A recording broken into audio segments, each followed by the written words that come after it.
Bab 691 mengorbankan dirinya untuk orang lain. Ledakan, ledakan, ledakan. Serangkaian ledakan terdengar dari atas gunung tanpa henti. Berfokus keras, Jonathan mengayunkan pandangannya ke hutan. Dia samar-samar melihat 3 Afterimage yang bertarung tanpa henti di bentangan salju. Itu terlihat seperti Karl. Saat melihat gambar kabur yang menghilang di antara pepohonan di pegunungan, dia merasa agak tersentuh. Meskipun misi ini dimaksudkan untuk menyelamatkan istri dan anaknya, masih sangat berbahaya untuk mengalihkan perhatian musuh secara pribadi. Setelah terlibat dalam pertempuran, dia kemungkinan besar akan binasa di sini. Yah, dia pria sejati. Sementara pikirannya melayang, dia bersembunyi dalam kegelapan dan melesat ke depan dengan kecepatan kilat. Dia harus membiasakan diri dengan seluruh kam militer sebelum Karl tidak bisa lagi bertahan, agar tidak menyia-nyiakan risiko yang diambilnya. Tanpa sepengetahuannya, Karl dalam hati mengutuk tanpa henti saat itu. Aduh, saya awalnya berencana menyelinap ke kam militer di belakang Jonathan setelah membuat gangguan. Tapi kemudian, seorang rendikian dengan janggut lebat muncul entah dari mana, mengejarku tanpa henti seolah dia bisa melacak posisiku. Lebih buruk lagi, dia memiliki Antoine yang mengikuti di belakangnya. Dihadapkan pada 2 elit alam dewa pada saat yang sama, dia tidak berani berhenti dan melawan mereka sama sekali. Bukannya dia bukan tandingan mereka, tapi begitu dia terlibat dalam pertempuran, Aidan dan Alexander mungkin muncul kapan saja. Jika dia melawan 4 orang sendirian, kematian akan menjadi akhir yang tak terelakkan baginya. Karena itu, dia sebenarnya tidak mengorbankan dirinya untuk orang lain. Sebaliknya, dia benar-benar melarikan diri untuk hidupnya dengan putus asa. Berhentilah berlari, Karl. Itu tidak akan ada gunanya bagimu. Persiapkan dirimu untuk mati, Antoine berteriak di belakangnya. Namun, Karl tidak mungkin mendengarkan nasihat bodoh seperti itu. Menanggapi dengan kutukan dalam bahasa aslinya, dia terus berlari ke depan. Mereka bertiga melanjutkan permainan kucing dan tikus, dengan 1 terbang di depan dan 2 mengejar di belakang, semakin jauh. Ketika Karl melompati bukit dan mendarat di tanah, dia membeku sesaat. Gedebuk, gedebuk. Saat 2 dentuman teredam terdengar, kepingan salju tersebar di mana-mana. Antoine dan Vicador tiba tepat di belakang Karl. Terus berlari. Kenapa kamu tidak melakukannya? Sebelum Antoine selesai menyuarakan komentar mengejeknya itu, dia menelan sisa kata-kata di ujung lidahnya, karena 3 pria lain dengan ekspresi menarik menatapnya dengan aneh, selain Karl. Mereka tidak lain adalah Maurice, Savion, dan Sirius, yang berada di sana dalam penyergapan untuk mencari kesempatan membunuh Jonathan. Di bawah kepemimpinan Maurice, ketiganya mencapai aliansi sementara untuk menghabisi Jonathan. Karena mereka ingin membuat pria itu lengah, mereka harus menjaga indera spiritual dan energi spiritual mereka agar dia tidak menyadari kehadiran mereka. Setelah Jonathan dan Karl meledakkan gunung, khususnya, mereka tetap diam sambil tenggelam dalam pikiran mereka masing-masing, tidak berani mengintip. Terlepas dari kemampuan pertahanan seperti itu untuk mencegah orang lain melihat kehadiran mereka, itu juga menghalangi mereka untuk mengamati lingkungan mereka. Tentu saja, mereka semua adalah kultivator tingkat tinggi, sehingga mereka juga dapat menghalangi orang lain untuk mendekat hanya dengan pendengaran dan penglihatan mereka. Sayangnya, Karl bertindak terlalu cepat dalam upayanya untuk menghindari kejaran. Tepat ketika mereka merasakan seseorang mendekat dengan kecepatan tinggi, pria itu sudah mendarat di ruang terbuka di antara mereka dalam detak jantung berikutnya. Selanjutnya, Vicador dan Antoine muncul. Sirius memelototi Maurice dengan ekspresi sedingin es di wajahnya. Jadi, ini ide sialanmu. Savion, sebaliknya, menguap dan melepaskan energi spiritual di dalam dirinya dengan putus asa. Seperti yang aku katakan, serangan mendadakmu ini tidak akan berhasil. Membuat langkah yang berani dan terbuka masih merupakan yang terbaik untuk mengalahkan seseorang. Di antara ketiganya, Maurice adalah satu-satunya yang memasang ekspresi sangat frustrasi pada saat itu.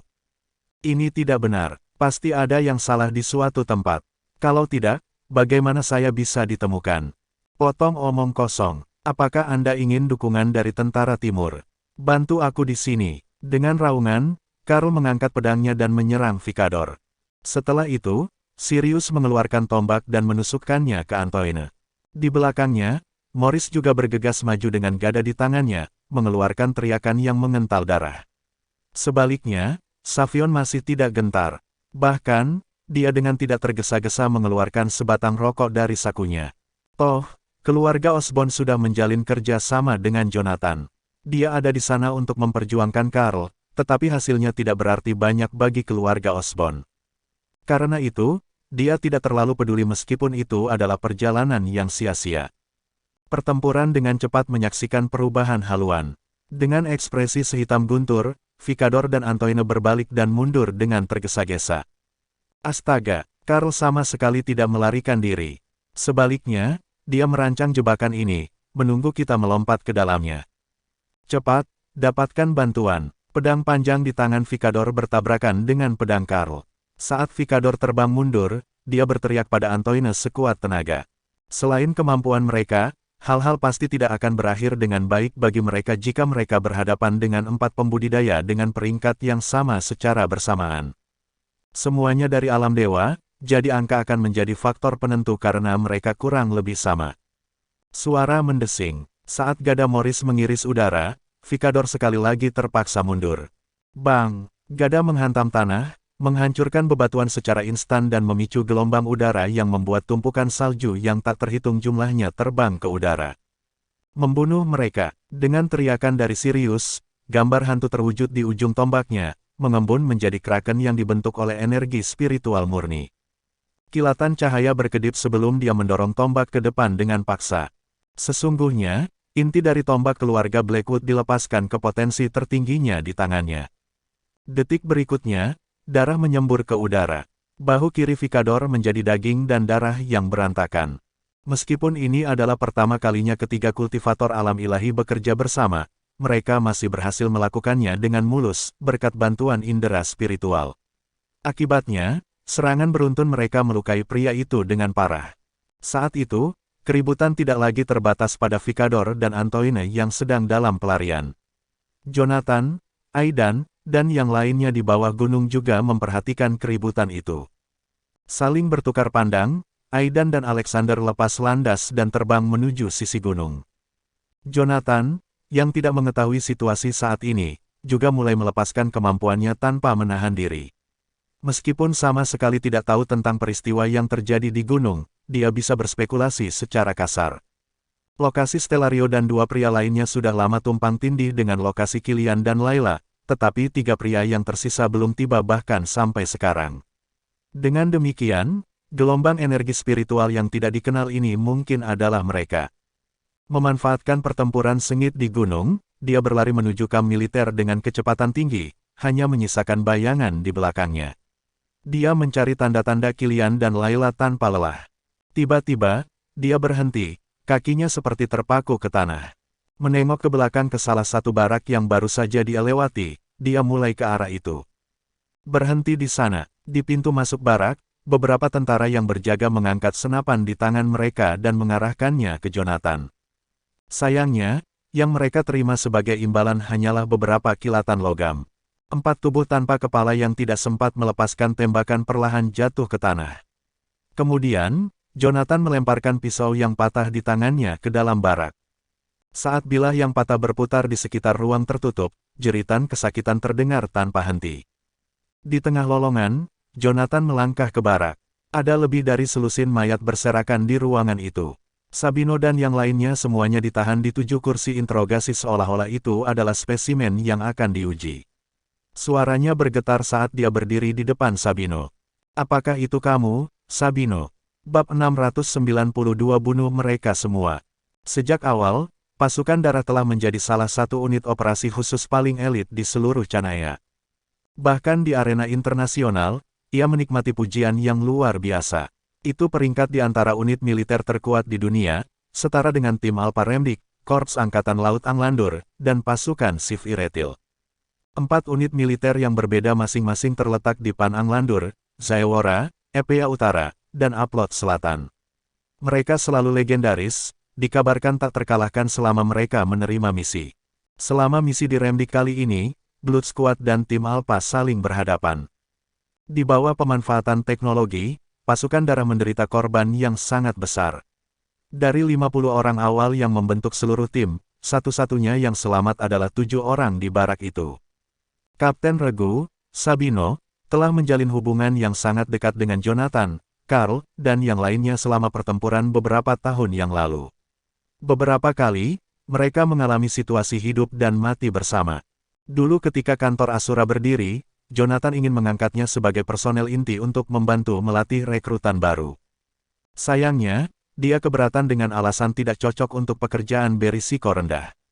Sementara lingkungan umum Canaya Damai pada saat itu, masih ada banyak bahaya tersembunyi baik di dalam maupun di pinggiran, jadi seseorang harus terus mengambil pekerjaan itu. Justru karena itu, Jonathan menugaskannya ke Carl. Dari sana, tim perang terkuat yang dikenal sebagai pasukan darah muncul. Tapi saat itu, pria yang belum pernah kalah di medan perang itu terbaring telungkup dengan kepala, leher, pergelangan tangan, dada, pinggang, paha, dan pergelangan kaki tertahan oleh jeruji baja. Sabino dan yang lainnya berlumuran darah. Selain itu, kabel halus mengotori tubuh mereka, dan tanda vital mereka ditampilkan di komputer di samping. Di atas nampan di sampingnya ada botol-botol vial kosong.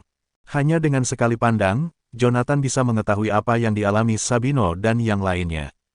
Botol-botol itu mengandung stimulan yang bisa meningkatkan sistem saraf seseorang.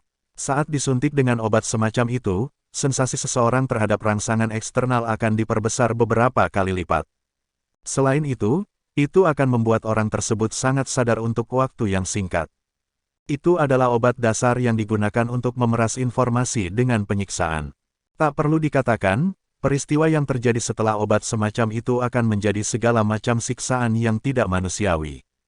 Jonathan mengalihkan pandangannya ke tangan dan kaki Sabino, hanya untuk melihat bahwa kuku pria itu sudah lama hilang. Lebih buruk lagi, sekrup telah dibor ke bantalan setiap digit.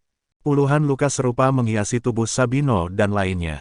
Tetapi pada saat yang sama, mereka disuntik dengan adrenalin yang membuat mereka tetap hidup.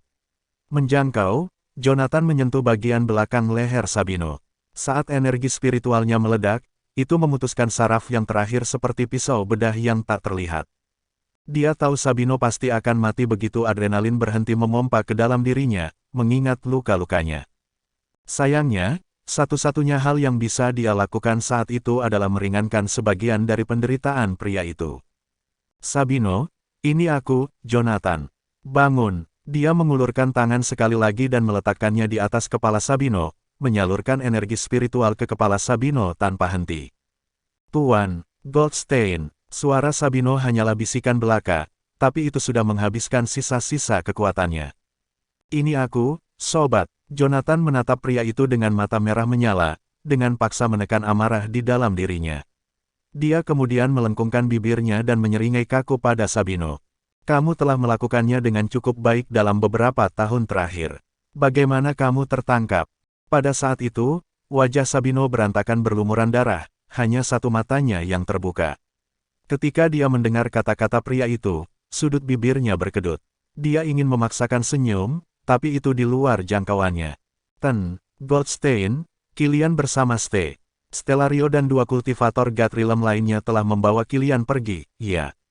Jonathan bertanya sambil tersenyum. Ya, dengan lokasi dari Blood Squad, kamu akan bisa menemukannya.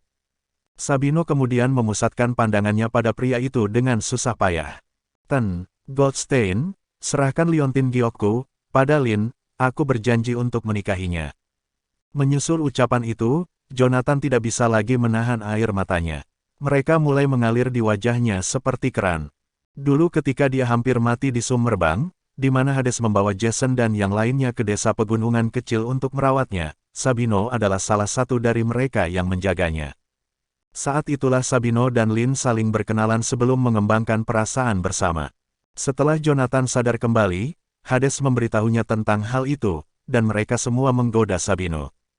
Jonathan bahkan pernah mengatakan bahwa dia secara pribadi akan melangsungkan pernikahan untuk Sabino dan Lin saat perang berakhir. Dia tidak pernah membayangkan bahwa pria itu tidak akan hidup untuk melihat hari itu. Aku akan membawamu kembali, Sabino. Aku pasti akan membawamu kembali, Jonathan bersumpah dengan suara tercekat. Teriakan terdengar tak henti-hentinya di luar jendela, tubuh keempat penjaga yang tewas di luar telah ditemukan oleh tentara Remdikian. Detik berikutnya, jendela pecah, dan bom asap dilemparkan ke dalam barak. Energi spiritual Jonathan melonjak ke bel tangan perunggu, di mana perisai pelindung emas dengan cepat meluas untuk menyelimuti Jonathan dan ketujuh anggota Blood Squad. Bang, bang, bang. Serangkaian tembakan cepat menyusul, tetapi tidak ada satu peluru pun yang berhasil menembus perisai emas. Goldstein, kita berdua tahu, kita tidak akan pernah kembali lagi. Serahkan liontin Gyoku padanya, dan bantu dia menemukan pria yang baik. Di samping, komputer yang menampilkan detak jantung Sabino mulai membunyikan alarm. Bunyinya, 140, 180, 200, 230. Detak jantungnya terus melonjak secara tidak normal sebelum menjadi datar. Berbunyi, alarm tidak lagi berubah tetapi berubah menjadi nada bip panjang. Bersamaan dengan itu, garis yang mewakili detak jantung pria itu kehilangan semua fluktuasi. Sabino, aku berjanji untuk menyampaikan kata-katamu kepada Lin, aku akan menyerahkan liontinmu padanya. Kata-kataku adalah ikatanku, kata Jonathan kepada Sabino sambil berlutut di tanah, tersedak. Dia sudah terbiasa menyaksikan kematian, tapi tetap saja, melihat seorang teman dekat sekarat dengan cara yang begitu tragis terasa seolah-olah puluhan ribu pedang menusuk jantungnya terus-menerus. Ledakan granat membuat darah Jonathan mendidih. Selain itu juga membuatnya menghilangkan kesedihannya pada akhirnya. Dia melepas liontin batu giok dari leher Sabino sebelum berbalik dan mengalihkan pandangannya ke 6 pria lainnya. Dalam 10 menit yang singkat, separuh tembok di barak telah dilubangi peluru, hampir runtuh. Namun, tidak ada satupun prajurit Remdikian yang bisa mengambil langkah. Tepat ketika Remdikian mengerahkan tank ke depan barak, sesosok tubuh keluar dari pintu dengan tongkat panjang yang menyala. Di belakang Jonathan, asap mengepul dari barak. Dia berdiri di dalam perisai emas, wajahnya tanpa ekspresi. Kalian semua ingin bertarung. Baiklah kalau begitu. Jumlah korban tidak masalah. Suara mendesing. Dalam sekejap, 2 bilah patah terbang keluar. Sementara item magis Zebedi tidak bisa dibandingkan dengan Heaven's Sword, itu masih sangat kuat. Akibatnya, tangki pecah menjadi 3 bagian seolah-olah terbuat dari kertas. Jonathan mengangkat tangan kanannya, dan 2 pedang patah ditembakkan sekali lagi. 4 bilah patah berputar di langit, menebas tangki. Tidak hanya seluruh tank segera hancur berkeping-keping, tetapi tentara Remdikian juga tidak selamat. Dengan ini saya menyatakan perang, dimulai dengan kalian semua. Nada suara Jonathan bahkan, tetapi dia mengangkat tangannya dan melemparkan 3 pedang lagi yang patah. Saat melihat 7 pedang berputar-putar di udara di atas kepala pria itu dan tank yang telah dicabik-cabik di sampingnya, tentara Remdikian mundur dengan kengerian terukir di wajah mereka. Sayangnya, sudah terlambat bagi mereka untuk melarikan diri. Api menghabiskan barak di belakang Jonathan. Berdiri di depan neraka, dia tanpa tergesa-gesa melambaikan tangan kanannya. Membunuh mereka semua. Bab 693 apa rencana tepatnya? Di malam yang gelap, seluruh pangkalan militer Redlington terang benderang. Jonathan berkeliaran di sekitar tempat itu dengan 7 bilah patah mengiris udara di sekitarnya, merenggut nyawa satu demi satu. Dia bukan elit bawaan dari alam dewa, dan dia memiliki beberapa sikat sempit dengan kematian selama pertempuran sebelumnya. Dengan penjaga naga membuka jalan bersama Zakari, Dorian, Hayes, Hades, Sabino, dan yang lainnya di sisinya, mereka semua membantunya menangkis peluru yang tak terhitung jumlahnya. Namun saat ini, Zakari mengalami luka berat sementara Dorian dalam keadaan koma. Selain itu, dia bahkan pernah menyaksikan kematian Sabino yang menyiksa beberapa waktu lalu. Pada akhirnya, potongan terakhir dari kewarasan dalam dirinya patah. Ledakan. Menyadari bahwa peluru dan senjata konvensional tidak dapat melukai Jonathan, pasukan di dekat Redlington akhirnya mulai mengerahkan tank dan berbagai senjata berat. Tapi dengan perlindungan yang diberikan oleh bel tangan perunggu, Jonathan bahkan tidak perlu mengelak. Sebaliknya, dia menyerbu ke arah tembakan dengan liar. Peluru yang menembus baju besi menghantam perisai emas di depan Jonathan secara langsung. Darah menyembur ke udara, dan pria itu terbang mundur, menabrak barak di kejauhan. Para prajurit Remdikian menatap barak dengan waspada. Detik berikutnya, cahaya keemasan menyinari seluruh langit malam. Memburamkan bayangan, Jonathan bergegas keluar dan melompat ke tangki. Mengenakan biaya, tongkat panjang di tangannya terbakar, dan dia membenturkannya ke pelat baja tangki dengan paksa. Seperti mainan anak-anak, Pelat baja unik yang dapat menahan bola meriam hancur berkeping-keping dengan satu pukulan. Pada saat yang sama, 7 pedang patah yang jatuh ke tanah karena Jonathan terluka terbang lagi dan memulai babak baru pembantaian. Ledakan, ledakan, ledakan, serangkaian ledakan terdengar dari sampingnya. Namun, dia sudah lama meninggalkan tempat awalnya, melesat dalam gerakan kabur. Ini adalah perang yang kamu inginkan. Dia melempar tongkat api di tangannya, mengubah selusin tentara di depan yang tidak melarikan diri tepat waktu menjadi daging dan darah yang berantakan. Aku memberimu perang. Saya dengan ini menyatakan perang terhadap Remdik. Aku akan membunuh kalian semua. Kalian masing-masing harus mati. Di samping raungan yang menggelegar, Jonathan berubah menjadi Grim Reaper sendiri. Melewati pasukan, dia membantai tentara Remdikian tanpa lelah. Di hadapan seseorang dari alam dewa, orang biasa tidak lebih dari semut. Ketika orang itu adalah seorang kultivator alam dewa, dia hanya bisa dihentikan dengan serangan frontal oleh senjata skala besar atau kehadiran kultivator lain yang dilengkapi dengan peralatan penembak jitu canggih. Kalau tidak, sulit untuk menimbulkan cedera fatal pada seorang kultivator berpangkat tinggi. Hal yang sama berlaku untuk Jonathan saat itu. Itu bukan lagi pertempuran tetapi penipisan sepihak. Saat itu, pria itu sudah menunjukkan tanda-tanda memasuki keadaan hiruk-pikuk.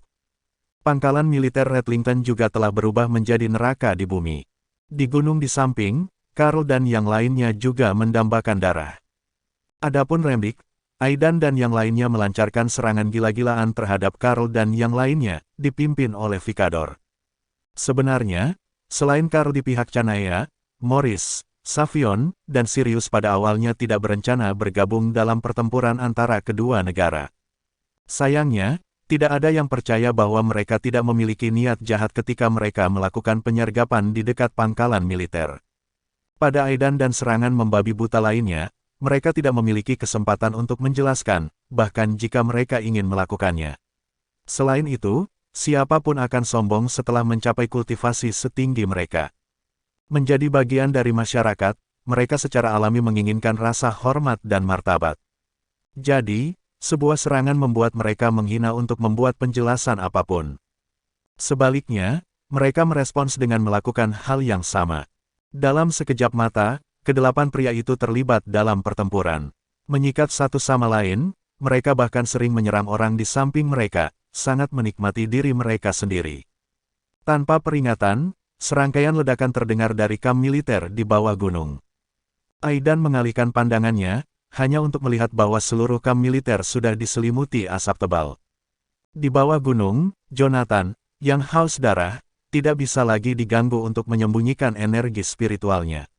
Selain itu, energi spiritualnya meledak karena kemarahan yang berkobar di dalam dirinya saat itu, meledak keluar.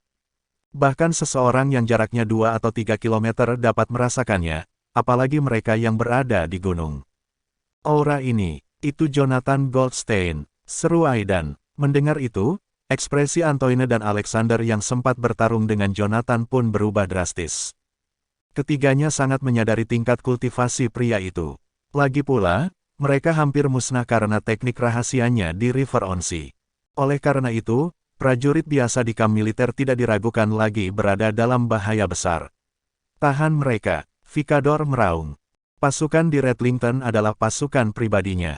Dengan demikian, pemerintahannya sebagai jenderal akan berakhir jika Jonathan memusnahkan mereka semua. Namun, Karl dan yang lainnya adalah elit Dewa Rilem yang sudah lama berdiri. Di jajaran pembudidaya di Canaya, khususnya, tidak ada yang bertindak seperti Aidan dan kawan-kawan, melepaskan diri dan bersenang-senang setelah menerobos alam dewa. Sebaliknya, sebagian besar memulai jalan pencerahan dan kultivasi yang tekun. Mereka semua menguasai segudang metode dan memiliki lebih dari satu kartu as di lengan baju mereka. Saat mereka bertarung satu lawan satu tadi, mereka berempat tidak habis-habisan, tapi mereka masih bisa menghadapi Aidan dan yang lainnya. Oleh karena itu, ini adalah kesempatan emas sekarang karena Vikador sangat cemas dengan pangkalan militer di bawah gunung, meninggalkan Aidan dan yang lainnya untuk berurusan dengan Karl dan yang lainnya. Teman-teman, ayo bekerja sama dan bunuh mereka bertiga. Lalu, situasi di Doveston akan teratasi. Kilatan berkilauan di mata Karl, dan dia menyerang Aidan dengan pedang di tangan. Mereka adalah kenalan lama yang telah menjaga sisi berlawanan dari Sungai Onsi selama 7 tahun. Sebelumnya, yang terakhir bahkan mengatur pertempuran Sungai Onsi yang mengguncang dunia. Tak perlu dikatakan bahwa dendam yang begitu dalam tidak dapat ditahan dalam pertarungan tangan kosong. Dua bayangan bertabrakan sebelum keduanya menyerang tumit Achilles yang lain dengan panik seolah-olah mereka kehilangan akal. Di samping, Antoine dan Alexander mempersiapkan diri untuk serangan simultan oleh 3 orang yang tersisa. Tanpa diduga, bahaya yang mereka antisipasi tidak terjadi. Sebaliknya, Morris, yang berdiri di paling luar, menatap ke bawah gunung ke arah yang ditinggalkan Vicador dengan gada di tangan. Detak jantung berikutnya, salju putih berhamburan ke udara saat dia kabur dan melesat menuruni gunung. "Jangan pergi, Vicador, lawan aku sebagai gantinya." Teriakannya menggelegar, tetapi Savion dan Sirius memahami niat dasarnya. Dia tidak mengejar Vicador tetapi memanfaatkan kekacauan untuk menghabisi Jonathan dan membawa kehancuran kantor Asura. Meskipun dia terlihat sangat sederhana dan jujur, dia mampu menikam orang lain dari belakang saat dia melakukan triknya. Selanjutnya, Savion bertanya kepada Sirius dengan tenang, "Sirius, Lauren mungkin telah mengirimkan berita tentang Jonathan kembali ke keluarga Blackwood, ya? Apa pilihanmu? Berkolaborasi dengan keluarga Osborn atau melangkah sendiri? Apakah itu urusanmu?" Mengetuk kaki ke tanah dengan ringan, Sirius melangkah ke samping Alexander dan Antoine di depannya dan bergegas menuruni gunung juga. Namun, tidak ada yang tahu apakah dia bermaksud melindungi Jonathan atau berencana melenyapkan pria itu, seperti Morris. Melihat itu, Savion juga tidak ragu lagi. Dia juga menyerbu ke pangkalan dengan kecepatan sangat tinggi, menggambar bahkan dengan Sirius. Sementara itu, Karl dan Aidan masih dalam pertarungan hidup mati di gunung. Antoine dan Alexander, di sisi lain, benar-benar bingung. Rencana apa sebenarnya yang dimiliki kelompok Canayan ini? Bab 694 Adegan aneh. Kemunculan Jonathan yang tiba-tiba menyebabkan keributan di pangkalan di kaki gunung. Dengan kepergian Vicador, terjadi 3 lawan 4 di gunung. Namun, jika Karl dan gengnya bekerja sama, mereka dapat dengan mudah mencegah musuh mereka melarikan diri. Namun, pergantian peristiwa membuat Antoine dan Alexander tertegun. Apa yang sedang terjadi? Kami adalah kultivator saraf, tetapi mereka bertindak seolah-olah kami tidak seberharga makhluk biasa di kaki gunung. Mengapa mereka bergegas menuju kemah? Atau apakah Canaya menghitung kontribusi mereka dengan jumlah musuh yang mereka kalahkan? Apakah mereka mencoba membunuh orang sebanyak mungkin? Antoine dan Alexander ragu-ragu selama hampir 1 detik sebelum beraksi. Alexander buru-buru menuruni gunung sementara Antoine memegang belati dan menyerang Karl. Vicador dan Alexander bukanlah tandingan keempat pembudidaya Canayan di kaki gunung, tetapi hidup mereka tidak akan berada dalam bahaya untuk saat ini. Itu adalah kesempatan sempurna untuk mengalahkan Karl. Kilatan es muncul dalam pengertian spiritual Karl. Dia mengeluarkan tawa dingin saat dia menancapkan pedang panjangnya ke dalam kilatan es. Alih-alih mundur, dia memilih terluka untuk bertahan dari serangan itu. Antoine, minggir, berdiri dalam formasi segitiga. Mereka bertiga terkunci dalam pertarungan hidup atau mati. Jika serangan Antoine berhasil mengenai sasarannya, dada Karl akan tertusuk, menyebabkan cedera serius. Namun, pada saat yang sama, pedang Karl juga akan memenggal kepala Antoine. Jika itu terjadi, Aidan bisa mengangkat senjatanya untuk membalaskan dendam Antoine dengan mengambil nyawa Karl. Namun, Aidan tidak berani mempertaruhkan nyawa Antoine. Jelas Ivanov menghargai Antoine saat dia menempatkan tiruannya pada yang terakhir. Dia begitu berbakti untuk melindungi Antoine sehingga dia rela berusaha keras untuk memastikan keselamatannya, bahkan jika itu berarti menghentikan SAR pergi ke selatan. Antoine jelas sangat spesial baginya. Jika Antoine mati di sini, Aidan dan yang lainnya tidak akan bisa menenangkan kemarahan Ivanov bahkan jika mereka berhasil mengalahkan Jonathan dan 4 lainnya. Bang! Cahaya putih muncul entah dari mana saat Aidan menghancurkan kristal di antara kedua telapak tangannya, mengubahnya menjadi debu. Setelah itu, sebuah perisai yang setengah tingginya muncul di antara dia dan Karl. Dentang keras terdengar saat pedang bertabrakan dengan perisai. Perisai itu segera retak saat terkena benturan, tapi setidaknya dia berhasil selamat dari serangan Karl. Pada saat yang sama, itu juga memblokir belati Antoine. Retak, retak, retak. Aidan meraung keras dan menginjak kakinya dengan paksa. Gelombang kejut yang tak terlihat menyembur keluar dan melemparkan Karl dan Antoine ke belakang. Karl membalik di udara dan, dengan tendangan yang kuat, membelah batang kuno yang tebal menjadi dua sebelum dia bisa mendarat di tanah dengan aman. Terengah-engah, dia memelototi musuh-musuhnya dengan sikap mengancam. Aidan dan sejenisnya bukan satu-satunya, karena bahkan Karl menganggap tindakan Morris dan gengnya aneh. Jika Morris dan kelompoknya memilih untuk terlibat dalam pertempuran, mereka dapat dengan mudah mengalahkan beberapa pembudidaya dari kelompok Aidan. Namun, jika mereka memilih untuk tidak bertarung, mereka dapat segera pergi. Menjadi kultivator alam dewa, mereka dapat melintasi batas Canaya tanpa halangan apapun. Sungguh aneh bahwa mereka memilih untuk berlari menuruni gunung menuju kamp militer. Di seberang Karl, Antoine sudah merangkak keluar dari tumpukan salju. Aidan, kamu seharusnya membunuhnya lebih awal. Potong omong kosong. Aidan meraung. Apakah kamu tidak tahu bahwa jika kamu mati, kita semua akan binasa juga? Karl fasih berbahasa Remdikian, jadi dia memahami percakapan mereka tanpa kesulitan. Seketika, pikiran yang berani muncul di hatinya. Di seberangnya, Aidan memperhatikan ekspresinya dan menyadari apa yang ada dalam pikirannya. Karl, aku di sini, jadi kamu tidak akan bisa mengambil nyawanya. Aku bersedia mempertaruhkan nyawaku, ungkap Karl sambil menekankan pedangnya ke lengan bajunya. Selama aku bisa membunuh Antoine, Ivanov akan melampiaskan amarahnya padamu, dan kamu semua harus membayar harganya dengan nyawamu. Remdik kemudian akan melancarkan serangan ke Doveston. Saya tidak akan bisa lagi memimpin tentara timur, dan Anda tidak akan bisa lagi memimpin tentara Medved, tetapi mereka akan tetap berperang dalam pertempuran. Lalu, Jonathan akan menggantikanku. Saat pertempuran dimulai, kantor Asura akan berkumpul sekali lagi. 600.000 tentara Yaleviu Army juga akan terpengaruh, menyebabkan transformasi cepat di Canaya dan kedua benua. Jika kematianku dapat membawa hasil seperti itu tidak akan sia-sia. Tepat setelah Karl mengatakan bagiannya, pedangnya mulai bersinar dan berdengung pelan. Dia menyuntikkan terlalu banyak energi spiritual ke dalam benda magis, menyebabkannya mencapai kapasitas maksimumnya. Itu juga menandakan bahwa Karl tidak akan menahan diri. Dia siap menghabiskan energi spiritualnya untuk melawan mereka. Setelah pertempuran selesai, dia akan mati jika energi spiritualnya habis terlepas dari hasilnya. Sangat jelas bahwa dia membakar jembatannya sendiri. Kamu gila, semua orang Canayan gila. Aidan mengutuk dengan marah sebelum berbalik untuk melarikan diri dari tempat kejadian. Antoine juga melakukan hal yang sama. Sementara itu, Antoine bangga menjadi keturunan Ivanov, karena identitas tersebut memberinya prestise dan membuka masa depannya. Namun, identitas yang sama itu akan menjadi hukuman matinya sekarang.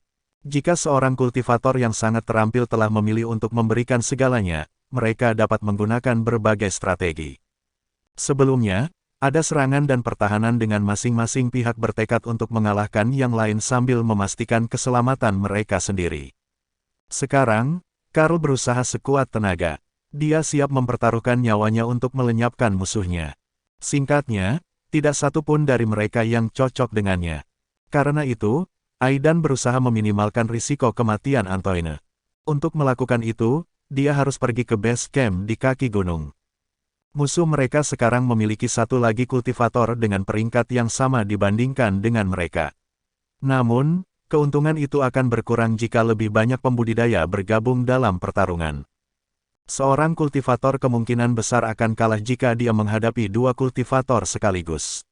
Namun, jika 4 pembudidaya melawan 5 pembudidaya, bahkan jika mereka kalah jumlah, musuh mereka tidak akan mendapat keuntungan dari mereka. Mereka bertiga berlari menuruni gunung satu demi satu. Sebelum mereka bisa memasuki kemah, pemandangan yang muncul di depan mereka menyebabkan mereka berhenti di jalurnya. Sebelum mencapai tujuan mereka bertiga menebak bahwa Jonathan dan 3 lainnya pasti telah mengalahkan Vicador dan Alexander dengan jumlah mereka yang banyak. Setibanya di sana, mereka menemukan bahwa ke-6 pembudidaya di kaki gunung sedang dalam kekacauan. Secara alami, Vicador dan Alexander menyerang Jonathan dan rekan-rekannya. Namun, keempat kultivator dari Canaya sepertinya tersesat. Mengamuk di seluruh area, Jonathan tanpa pandang bulu menyerang baik pembudidaya maupun warga sipil. Kekuatannya sebagai kultivator peringkat tinggi, dipadukan dengan perlindungan bel tangan perunggunya, membuatnya tak kenal takut. Namun, anehnya Morris berusaha mengalahkan Jonathan. Sepertinya dia telah membuat perjanjian dengan Vicador untuk mencapai prestasi itu. Savion menyerang Vicador dan Morris dengan ganas, karena dia didorong oleh tekadnya untuk menyelamatkan Jonathan dan menjaga aliansi antara keluarganya dan Jonathan. Dia mengerti bahwa jika Jonathan mati, keluarga Osborn akan kehilangan keuntungan karena kantor Asura akan dibubarkan. Sirius dan Alexander saling serang, namun tak satu pun dari mereka tampak menyerang dengan kekuatan penuh. Jelas bagi semua orang yang menonton bahwa mereka hanya melakukan gerakan saja.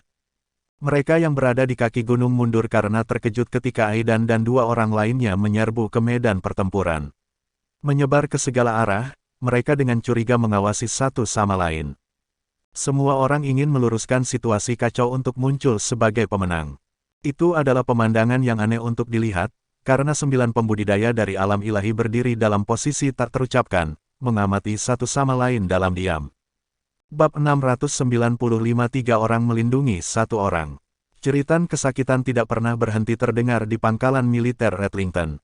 Saat amukan api berkobar, kelompok 9 orang itu saling pandang dengan bingung di lapangan latihan militer di tengah pangkalan.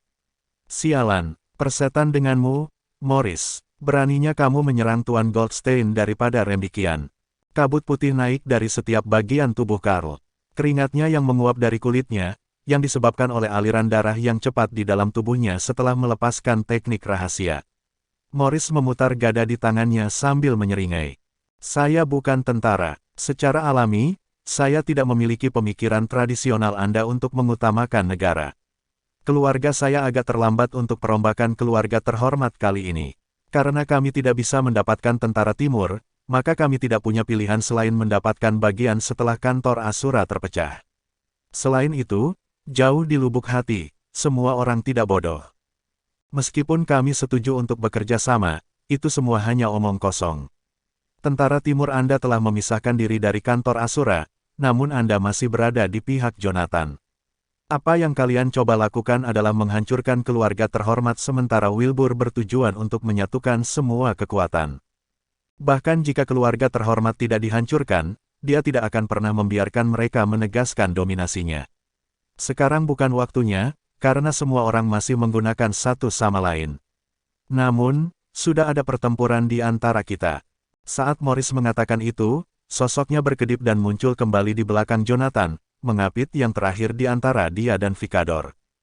Karena cepat atau lambat kita semua akan saling bertarung, sebaiknya aku membunuh Jonathan di sini dengan bantuan keempat teman remdikianku. Sambil mengatakan itu, Aidan menerjemahkan kata-katanya menjadi remdikian, yang membuat Vicador dan yang lainnya tersenyum pada Morris. Saat itu, Aidan melambai ke Morris, berkata, "Teman Canayan tersayang, kita memiliki tujuan yang sama untuk membunuh Jonathan. Mari bergabung. Remdik akan menyambut keluarga Wells untuk memulai bisnis mereka di sini." Mendengar itu, Morris meletakkan gada di bahunya dan tertawa terbahak-bahak. "Indah sekali. Keluarga saya selalu mengejar keuntungan. Kami akan selalu menerima kolaborasi selama kami mendapatkan uang." Matanya berkilat dengan kekejaman saat dia berbicara. Sebenarnya, dia tidak keberatan membantu Vicador dan yang lainnya untuk menyingkirkan beberapa musuh lagi selama Jonathan terbunuh pada akhirnya. Melirik Savion, Morris mendengus. "Savion, bukankah kita sepakat untuk membunuh Jonathan bersama? Mengapa Anda malah menyerang saya? Sejak kapan aku berjanji padamu? Aku hanya memberimu dengungan sebagai tanggapan ketika kamu mengatakan ingin membunuh Jonathan. Itu hanya berarti saya mengetahui rencana Anda daripada setuju untuk bekerja dengan Anda," jawab Savion sambil tersenyum. Morris mencibir, "Puff, berhenti bermain-main denganku. Beritahu saya, apa sebenarnya yang ingin kamu katakan?" Sebagai tanggapan, Savion terkekeh dan melemparkan pertanyaan itu kembali padanya. "Apa lagi yang kamu pikirkan? Ini sederhana, sungguh. Keluarga Osborn telah membentuk aliansi dengan kantor Asura. Jadi, aku akan membunuh siapa saja yang berani membunuh Jonathan." Mata Morris membelalak tak percaya. "Jonathan telah setuju untuk menjadi sekutu dengan keluargamu. Itu tidak mungkin. Keluargamu hampir membunuh semua orang di keluarga Goldstein. Mengapa Jonathan membentuk aliansi dengan kalian?" Memegang tombaknya, Sirius menyela, itu benar. Kali ini, aku berada di pihak Jonathan. Bukan untuk kepentingan keluarga terhormat, tapi untuk keselamatan Canaya. Jadi, Jonathan tidak bisa mati di sini hari ini. Karl melontarkan tatapan sedingin es pada ketiganya yang berasal dari keluarga terhormat. Mereka semua orang Canayan dan harus saling mendukung di Remdik. Dia tidak pernah berharap Morris membelakangi mereka. Goldstein, Laurin, Savion, kelemahan Remdikian ini adalah Antoine. Selama kita membunuhnya, yang lain tidak akan bisa kabur. Mereka akan dimakamkan di sampingnya, kata Karl, mengarahkan pedangnya ke Antoine. Saat itu, Aidan mengambil satu langkah ke depan dan melindungi Antoine di belakangnya. Lihatlah lebih dekat, Karl. Ini 5 lawan 4, dan kami lebih unggul. Karl terkekeh. Benar-benar, seberapa yakin Anda bahwa kami tidak sengaja melibatkan Morris untuk membuat pertunjukan untuk Anda? Sialan, umpat Morris. Terlepas dari nada santai Karl, kata-katanya sangat akurat. Selama Aidan, Vicador, dan yang lainnya mewaspadai dia, mereka secara alami akan saling waspada ketika mereka bekerja bersama. Jika itu masalahnya, usaha mereka akan sia-sia. Aku tidak perlu bertindak untuk membunuh Jonathan. Aku bisa membunuhnya sekarang, teriak Morris. Namun, dia tiba-tiba membeku. Itu karena Jonathan yang selama ini diam, akhirnya mendongak. Ada senyum di wajahnya, dan matanya yang merah dipenuhi dengan niat membunuh. Ada kegilaan dalam tatapannya yang tertuju pada Aidan, Vicador, dan yang lainnya. Ini adalah pertempuran yang kamu inginkan, kan, Remdikians? Anda menginginkan pertempuran sengit yang akan membuat semua warga kehilangan tempat tinggal, mengorbankan banyak tentara, merusak pemandangan yang indah, dan membuat tubuh berserakan di tanah, bukan? Bagus. Aku, Jonathan Goldstein, akan mewujudkan keinginanmu. Jika Anda sangat ingin bertarung, maka mari kita mulai. Mati. Bayangan panjang muncul dari udara tipis, dan di detik berikutnya, Jonathan sudah muncul di depan Vicador dengan Heaven Sword di tangannya. Dengan raungan yang mirip dengan singa, kapak raksasa muncul di tangan Vicador entah dari mana. Selama pertukaran itu, riak samar yang terasa seolah-olah bisa menembus apapun yang menghalangi mereka terbentuk di udara sekitar dan menyerbu ke arah dada Jonathan. Denting, mengikuti nada tajam, Heaven Sword terbang ke udara. Sementara itu, Jonathan telah berbelok ke samping untuk menghindari kapak raksasa itu. Pada saat yang sama, dia menerjang Alexander, yang berdiri di belakang Vicador. Mati, Jonathan melepaskan tendangan ke tubuh bagian bawah Alexander. Melihat itu, Alexander melompat ke udara.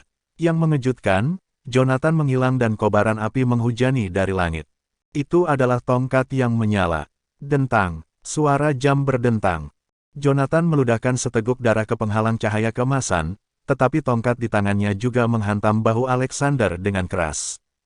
Bang! Alexander jatuh ke tanah, menghancurkan batu bata merah dengan kekuatan yang luar biasa seperti peluru meriam. Sementara itu, sebuah pedang panjang muncul di hadapan Jonathan, Aidan dan Antoine telah tiba. Ketiganya adalah pembudidaya alam ilahi. Jika ketiganya menyerang dan menabrak penghalang pelindung bel tangan perunggu Jonathan, Jonathan akan langsung berubah menjadi abu. Untuk mencegah hal itu terjadi, Jonathan tidak punya pilihan selain menghilangkan penghalang pelindung dan menemukan cara untuk bertahan hidup saat berperang melawan mereka. Saat cahaya keemasan di sekitar Jonathan menghilang, suara dengungan singkat terdengar di sampingnya. Tombak perak merobek udara di sebelah telinga Jonathan dan terbang ke arah kapak raksasa Vicador. Serangan itu meninggalkan beberapa luka berdarah di wajah Jonathan. Itu disebabkan oleh gelombang kejut dari tombak. Secara bersamaan, pedang dan pedang masing-masing mencuat di sisi depan dan belakang Jonathan, mengarah lurus ke Antoine dan Aidan. Jonathan memiliki 3 orang yang melindunginya. Tiba-tiba, Karl dan yang lainnya melambaikan senjatanya untuk mengusir Aidan dan kelompoknya. Itu menyelamatkan Jonathan dari kesulitan mengeluarkan kartu truf yang dia dapatkan dari Zebedi. Sekarang setelah bahaya dinetralkan, Jonathan tertawa terbahak-bahak. Sementara itu, dia mengunci auranya pada Morris yang sedang bergegas mendekat. Bab 696 memasuki keadaan gila. Berdengung. Gada raksasa yang panjangnya sekitar 2 meter terbang ke arah kepala Jonathan dan membantingnya dengan kekuatan penghancur yang mengerikan. Mati, teriak Morris. Selanjutnya, gelombang energi meledak dari mulutnya dan meluncur ke arah Jonathan. Ini adalah serangan vokal. Badai langsung muncul dalam kesadaran Jonathan. Namun, metode mempengaruhi indera spiritual seseorang dengan suara jauh lebih lemah daripada metode Vladimir, yang secara langsung menyerang indera spiritual lawan. Oleh karena itu, tidak hanya Jonathan tidak terintimidasi oleh serangan itu, tetapi ia juga kehilangan rasa rasionalitas yang tersisa karena kemarahan dalam dirinya. Bang! Tongkat api di tangannya bertambah panjang. Saat Gada jatuh, tongkat api itu telah mengembang menjadi tiang raksasa dengan tebal sekitar 1 meter dan panjang 6 meter. Dengan suara teredam, Gada menghantam tongkat api dengan kekuatan luar biasa. Namun, Jonathan sudah menghilang. Kamu pengkhianat, ambil ini. Anehnya, suara Jonathan menyebar ke 4 arah. Morris memucat karena kaget, dan dia dengan cepat melemparkan tendangan ke area di sampingnya. Tiba-tiba, afterimage melintas. Jonathan telah tiba di belakang Morris dengan pedangnya yang patah. Dengan itu, dia mengangkat tangannya dan menyerang, diikuti dengan darah yang menyembur ke segala arah. Melihat itu, Morris jatuh ke tanah, sangat malu. Saat Morris berbalik, dia melihat Jonathan mendarat di tanah dengan posisi merangkak sambil memegang pisau yang patah di mulutnya. Air liur menetes dari mulutnya saat dia menggali lantai bata dengan tangannya yang telanjang dan berlumuran darah. Apa? Keadaan Jonathan membuat Morris ketakutan. Pada saat itu, mata Jonathan memiliki tatapan yang tidak dapat dimiliki manusia. Itu berisi segudang emosi negatif, termasuk tampilan haus darah dan tirani.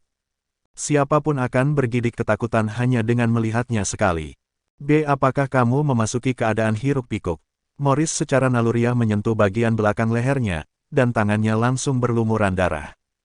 Lehernya akan dipotong jika dia lebih lambat. Dan sekarang, dia bisa merasakan energi spiritual yang menakutkan memancar dari tubuh Jonathan. Pada saat itulah Morris tahu dia telah mengobrak-abrik sarang lebah. Seseorang yang memasuki keadaan hiruk-pikuk itu menakutkan karena mereka tidak takut mati, tetapi mereka juga akan kehilangan akal sehat, yang menciptakan banyak kelemahan dalam serangan mereka. Secara teknis, itu memberi Morris kesempatan untuk membunuh Jonathan. Menatap Jonathan, Morris melemparkan gadanya dan menginjak kaki kanannya di tanah sambil berteriak, teknik mastodon naga. Lantai bata retak karena tumbukan, dan gelombang kejut yang tak terlihat merobek udara. Di tengah gelombang kejut, sosok kekar Morris mulai berkembang. Bajunya robek berkeping-keping saat tubuhnya membesar hingga tingginya sekitar 3 meter. Sementara itu, Karl dan yang lainnya yang sibuk berkelahi menoleh ke arah mereka.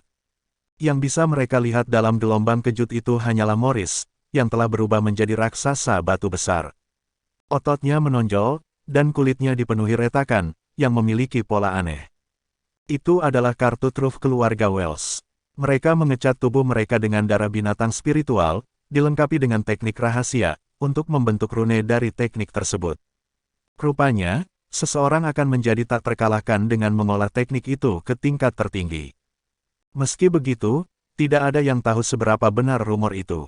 Setelah menggunakan teknik rahasia untuk mengaktifkan rune di tubuhnya, Morris mengalami pertumbuhan aura yang luar biasa. Sebelum itu, gada raksasa tampak raksasa di tangannya.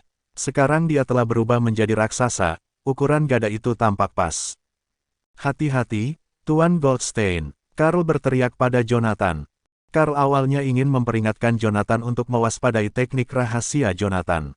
Sayangnya, hatinya tenggelam ketika dia melihat yang terakhir terkapar di tanah dengan cara yang tidak wajar.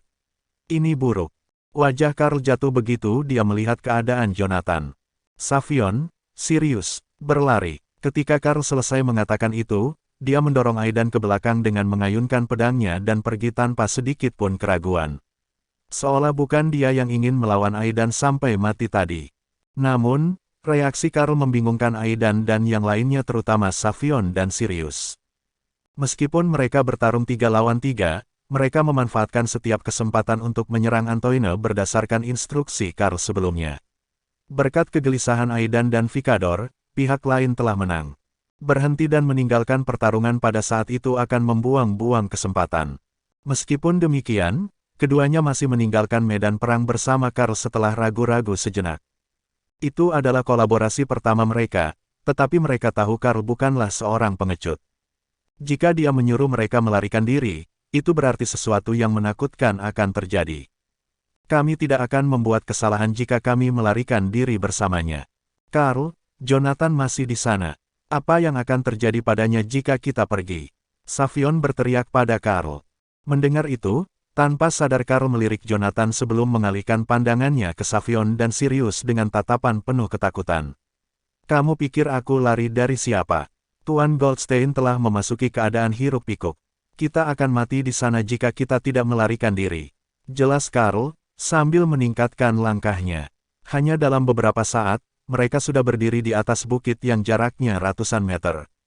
Sementara itu, Savion dan Sirius yang berada di sampingnya mendarat dengan lembut.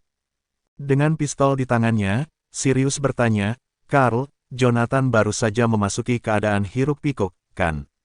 Tidak mungkin begitu menakutkan. Perasaan spiritual seseorang yang memasuki keadaan hiruk-pikuk dibutakan, yang menciptakan kelemahan dalam serangan mereka. Dia akan mati di sana jika kita tidak membantunya.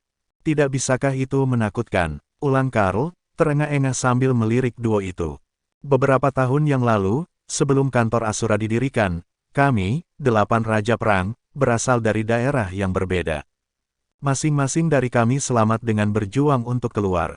Bahkan, saya dapat memberitahu Anda secara belak-belakan bahwa saya berani melawan kalian bahkan jika saya gagal mengalahkan keluarga terhormat. Apakah menurut Anda kami mengikuti Tuan Goldstein dengan sukarela? Apakah menurut Anda itu karena dia menjanjikan kita hal-hal hebat atau karena karismanya yang kuat? Sebenarnya, dia memasuki alam Grandmaster lebih awal. Faktanya, dia bisa mengalahkan kita berdelapan. Savion membantah keras, itu tidak mungkin. Bahkan orang yang baru saja memasuki alam Grandmaster tidak dapat mengendalikan medan gaya. Siapapun dapat mengalahkan seorang pemula selama mereka adalah senior di alam Grandmaster. Sambil terkekeh, Karl berkomentar, itu hanya berlaku untuk orang biasa sepertimu. Sudah berapa lama Anda berkultivasi? Anda sudah berkultivasi sejak usia 4 tahun, bukan? Anda baru saja memasuki alam dewa, bukan? Tahukah Anda sudah berapa lama Tuan Goldstein berkultivasi? Kejutan-kejutan, kurang dari 3 tahun. Saat Karl menyelesaikan kalimatnya, Sirius dan Savion mengerutkan alis mereka. Para pembudidaya alam dewa selalu menjadi milik eksklusif keluarga terhormat. Nyatanya, keluarga anak perusahaan hanya bisa menghasilkan kultivator alam dewa setelah mendapat dukungan dari keluarga terhormat. Di dunia fana, alam Grandmaster adalah level tertinggi. Namun baru-baru ini, orang-orang seperti Jonathan, Wilbur, dan Karl muncul satu demi satu. Secara alami, fenomena yang tidak biasa itu membuat 8 keluarga terhormat waspada. Tentu saja, mereka diam-diam melihat sejarah ketiganya. Terlepas dari sejarah budidaya Karl sejak muda, keluarga terhormat tidak menemukan apapun tentang sejarah Jonathan dan Wilbur. Meskipun mereka pernah mencurigai Jonathan mencapai hasil seperti itu hanya dalam 3 tahun budidaya, mereka masih terkejut ketika mendengar seseorang dari kantor Asura mengkonfirmasi fakta tersebut. Menjadi Grandmaster hanya dalam waktu 3 tahun sama sekali tidak pernah terdengar dan sangat tidak biasa. Siapa sebenarnya Jonathan? Apakah dia monster? Bab 697. Melirik ekspresi mereka, Karl secara alami mengerti apa yang ada dalam pikiran mereka. Meskipun demikian, dia tidak khawatir tentang hal itu. Lagi pula, seluruh situasi di Canaya berubah, dan Jonathan lebih banyak berinteraksi dengan keluarga terhormat. Informasi itu sudah lama berhenti menjadi rahasia. Nyatanya, Karl hanya membenarkan kecurigaan mereka dengan memberitahu mereka fakta-fakta tersebut. Mengapa Jonathan masih belum bergerak? Tanya Sirius sambil menatap dingin ke kaki gunung. Goldstein pasti telah mencuci otak dirinya sendiri untuk tetap tenang selama beberapa waktu sebelum memasuki keadaan hiruk-pikuk karena dia tahu aku pasti akan membawa kalian berdua pergi saat aku menyadari keadaannya. Kami pernah disergap dalam sebuah misi, dan Tuan Goldstein memasukinya keadaan panik. Insiden itu menyebabkan kematian lebih dari 4.000 orang. Kami, 8 Raja Perang, hanya bisa menyaksikan dia membantai orang-orang itu. Tidak ada yang bisa kami lakukan untuk menghentikannya terjadi, jawab Karl muram. Tidak ada apa-apa, kita bisa melakukan hal yang sama jika kita memasuki keadaan hiruk-pikuk juga, komentar Savion sambil tertawa kecil. Mendengar itu, Karl perlahan menoleh ke arah Savion. Jumlah itu hanya mencakup sekitar 500 orang dari pihak musuh. Mayat yang tersisa, berjumlah hampir 4.000, adalah rekan kami dari kantor Asura. Tuan Goldstein tidak dapat membedakan seorang teman dari musuh begitu dia memasuki keadaan itu. Senyum di wajah Savion langsung membeku. Saat dia berbalik untuk melirik bagian bawah gunung, dia merasakan gelombang energi spiritual yang ganas melesat ke langit dari pangkalan. Jonathan bergerak. Batu bata merah di tanah hancur, sementara Jonathan sudah muncul di depan Morris. Berdengung. Dengan tambahan efek teknik Dragon Mastodon, Morris tampak seperti Titan saat dia mengangkat gadanya dan menjatuhkannya dengan keras ke lawannya. Jonathan sepertinya tidak berniat menghindari serangan itu.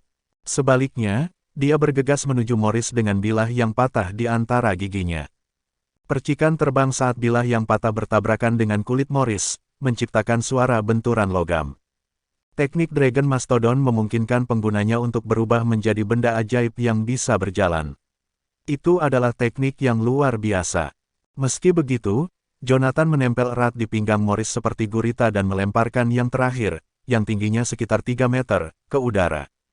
Saat itu, Vicador, yang berdiri di belakang Morris, meraung keras dan menyerbu ke arah Jonathan, mengarahkan pedang panjangnya ke leher yang terakhir.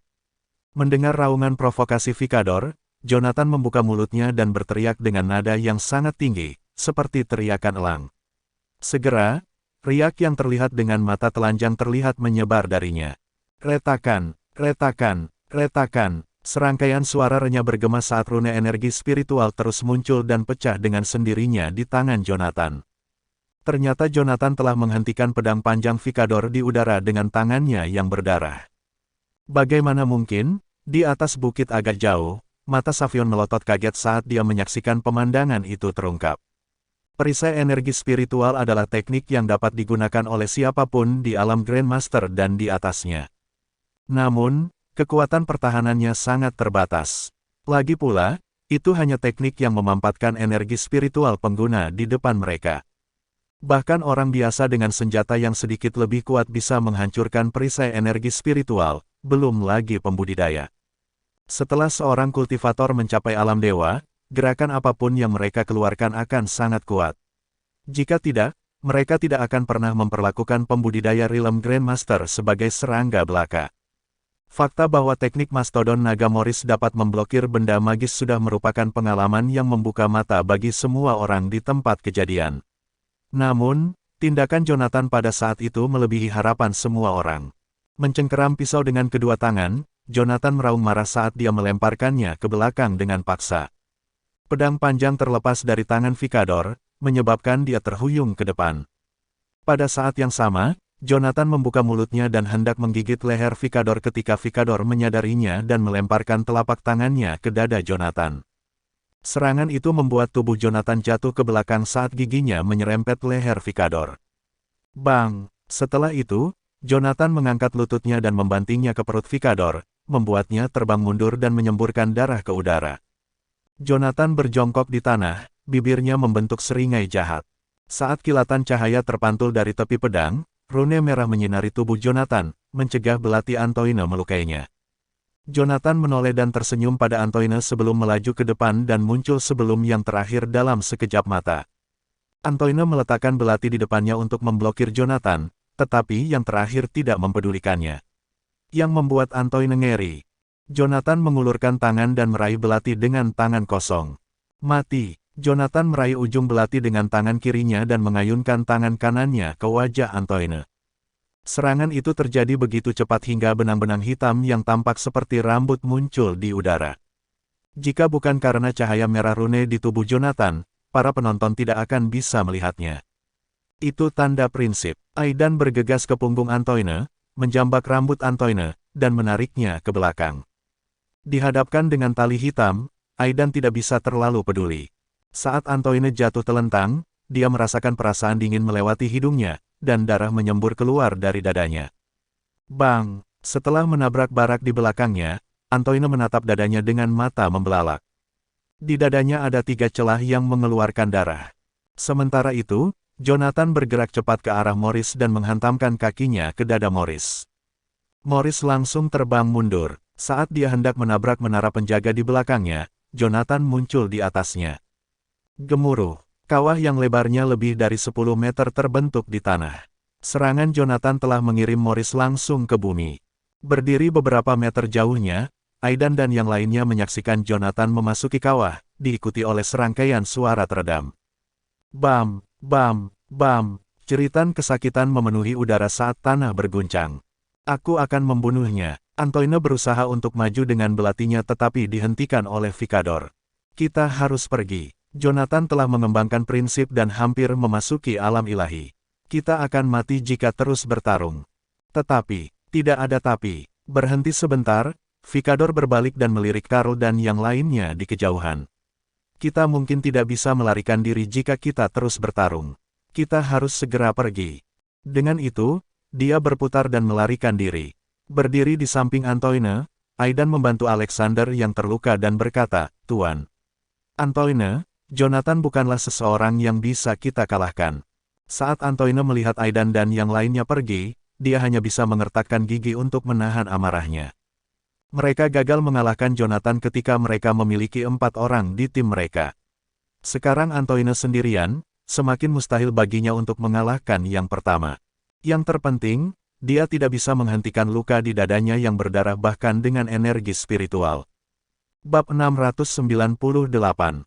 Sekarang Vicador dan yang lainnya terluka, Karl tentu saja tidak akan menyia-nyiakan kesempatan untuk menyerang musuh. Tanpa ragu, ketiganya bergegas menuruni bukit. Pada saat yang sama, seseorang yang berlumuran darah merangkak keluar dari kawah. Itu adalah Jonathan. Dia berlumuran darah dan tanah saat dia berjongkok di tanah dengan kaki patah di tangan kanannya. Dan dengan alis dan rambutnya yang terbakar akibat pertempurannya dengan Zebedes, dia terlihat jauh dari manusia. Memperhatikan Karl dan yang lainnya, Jonathan perlahan berjalan sambil membawa kaki berdarah itu. Apa sih? Savion berputar dan melarikan diri. Kali ini, dia tidak perlu menunggu instruksi Karl, karena Jonathan telah mengunci pandangannya pada mereka dengan aura haus darah. Sementara itu, Sirius merentangkan tangannya dengan marah saat dia melesat ke kejauhan. Menyebar, siapapun yang tertangkap akan menjadi orang yang tidak beruntung. Dengan itu, Sirius berbelok ke kanan dan berlari secepat yang bisa dilakukan kakinya. Karl, yang berdiri di sisi kiri, berbelok dan juga pergi. Sebagai satu-satunya orang yang berdiri di antara keduanya barusan, Savion tidak punya pilihan selain berlari ke depan. Logikanya, Jonathan seharusnya mengejar Sirius atau Karl. Lagi pula, mereka masing-masing mengambil arah kiri dan kanan, yang berarti mereka lebih dekat dengan Jonathan jika dia berlari dalam garis lurus.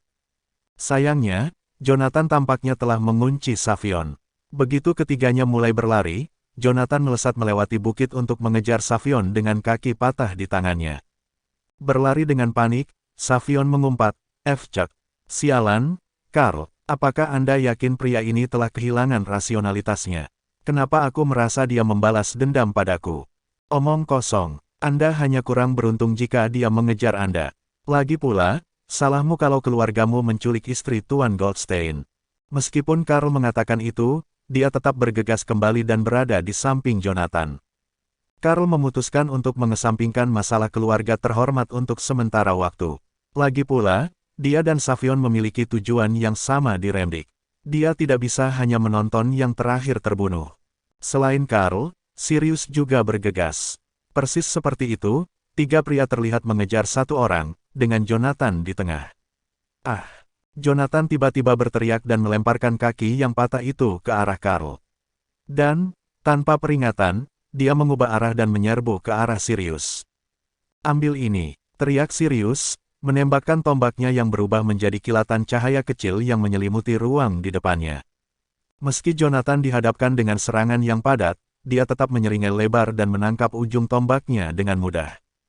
"Tinggalkan tombak," Sirius segera mundur. Secara bersamaan, Karl menghunus pedangnya dan membawa bagian belakang senjatanya ke leher Jonathan.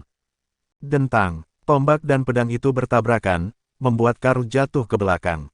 "Temukan cara untuk menjatuhkannya atau dia akan mati kelelahan." Teriakan Karl bergema di seluruh hutan. Namun, keraguan merayapi hati Savion dan Sirius. Mereka menyadari betapa besarnya ancaman Jonathan bagi mereka. Meskipun memiliki seseorang seperti dia di sisi mereka adalah jaminan yang paling kuat, pertarungan antara kantor Asura dan keluarga terhormat masih akan terjadi pada akhirnya. Pada saat yang sama, Jonathan adalah ancaman terbesar bagi keluarga terhormat. Savion dan Sirius tidak menganggap itu ide yang buruk untuk menunda pertempuran dan membuat Jonathan mati kelelahan sekarang karena dia telah memasuki keadaan hiruk-pikuk. Karl punya firasat buruk saat melihat duo itu membelokkan serangan Jonathan di hutan tanpa niat mengikuti instruksinya. Kantor Asura akan berantakan jika Jonathan mati. Setelah anggota kantor Asura bubar, tentara Yaleviu akan dapat mencaplok semua prajurit. Ketika itu terjadi, baik kekuatan militer dunia yang terdiri dari 2 juta tentara maupun keluarga terhormat tidak akan dapat mengalahkan mereka, tidak lupa menyebutkan keluarga Saladai yang berkolaborasi dengan tentara Yaleviu. Tanpa Jonathan, Anda tidak akan bisa melawan keluarga Saladai. Kelangsungan hidupnya hanya akan menjadi ancaman bagi kalian, tetapi jika dia mati, kalian akan menderita kekalahan mutlak. Mendengar itu, Savion mendengus dingin dan menembakkan 3 spanduk segitiga dari tangannya sebelum menyematkannya ke lereng bukit. Formasi yang mengubah ruang, mengaktifkan, segera, kabut naik ke udara, dan Savion mundur ke dalamnya. Pancing dia, mari kita tahan dia dulu, teriaknya sambil berdiri di tengah formasi. Sambil menggertakkan giginya, Karl melesat ke depan dan memukul dada Jonathan dengan pedangnya. Denting. Jonathan mengangkat tangannya dan mencengkeram pedang. Serangan senja, suara Sirius terdengar jelas di belakang Jonathan. Setelah itu, 3 bayangan dalam bentuk tombak turun dari langit malam dan menabrak armor roh Jonathan, satu demi satu. Melihat itu, Karl buru-buru minggir sementara tubuh Jonathan menghantam spanduk formasi seperti peluru meriam. Kabut tersebar untuk mengungkapkan Savion, yang berdiri di tengah formasi dengan wajah bersimbah keringat. Saat ini, Jonathan terus berlarian berputar-putar seperti ayam tanpa kepala. Apa-apaan ini? Spanduk formasi tidak bisa bertahan lebih lama lagi. Teriak Savion, hancurkan dia sekarang selagi aku masih bisa menahannya, atau kita akan mati. Bahkan sebelum Savion bisa menyelesaikannya, Sirius telah berubah menjadi bayangan dan mengayunkan tombaknya ke punggung Jonathan. Memukul, suara garing bergema di seluruh hutan saat Jonathan terbang keluar dari antara spanduk formasi, menghantam bukit lebih dari 10 meter jauhnya. Terengah-engah, Savion, Sirius, dan Karl menyaksikan Jonathan bangkit dengan tatapan muram di matanya. Dengan setiap langkah yang dia ambil ke arah mereka, auranya melemah. Akhirnya, dia jatuh ke tanah sekitar 10 meter dari mereka, dan semuanya terdiam. Apa dia sudah mati? Savion berpaling untuk melihat Karl. Dia tidak mungkin. Karl tidak bisa memberikan jawaban pasti. Bagaimanapun, seseorang yang memasuki keadaan hiruk-pikuk tidak berbeda dengan seorang maniak. Mereka sama-sama tidak dapat diprediksi. Sementara Karl dan Savion mengawasi Jonathan dengan hati-hati, Sirius dengan hati-hati mendekati yang terakhir dengan tombaknya. Ketika jaraknya sekitar 3 meter dari tubuh, dia dengan hati-hati menusuk paha Jonathan dengan tombaknya. Saat ketiganya melihat 2 luka muncul dengan darah menyembur keluar, mereka menghela nafas lega. Dia pingsan, komentar Sirius dengan tenang, terlihat sedingin biasanya. Tingkah lakunya sangat mengganggu Savion sehingga dia hanya bisa mencibir, hentikan tindakan itu. Jangan berpura-pura seperti kamu tidak melarikan diri seperti kucing penakut tadi. Pada saat yang sama, api unggun besar berderak dan terbakar di pegunungan Delisgar Ridge di Canaya. Yoshua dan Hayden sedang duduk di samping perapian dan mengunyah daging kelinci panggang. Yoshua, apakah kamu yakin ini adalah tanah leluhur keluarga Whiteley? Apa kau yakin tidak tersesat? Yoshua menggigit dagingnya dan tertawa canggung. Yah, tanah leluhur keluargaku dibuka setiap 2000 tahun. Saya belum pernah ke sana sebelumnya. Hayden hampir tersedak makanannya saat mendengar jawaban Yoshua. 2000 tahun. Yoshua, kamu harus jujur padaku.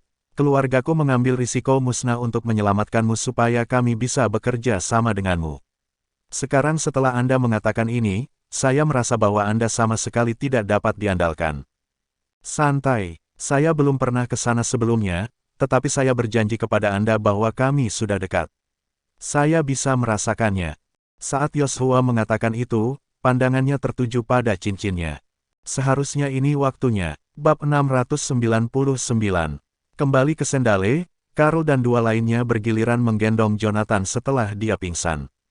Mereka melakukan perjalanan dengan tergesa-gesa selama lebih dari 200 mil di salju sebelum akhirnya menemukan gua tempat mereka bisa beristirahat.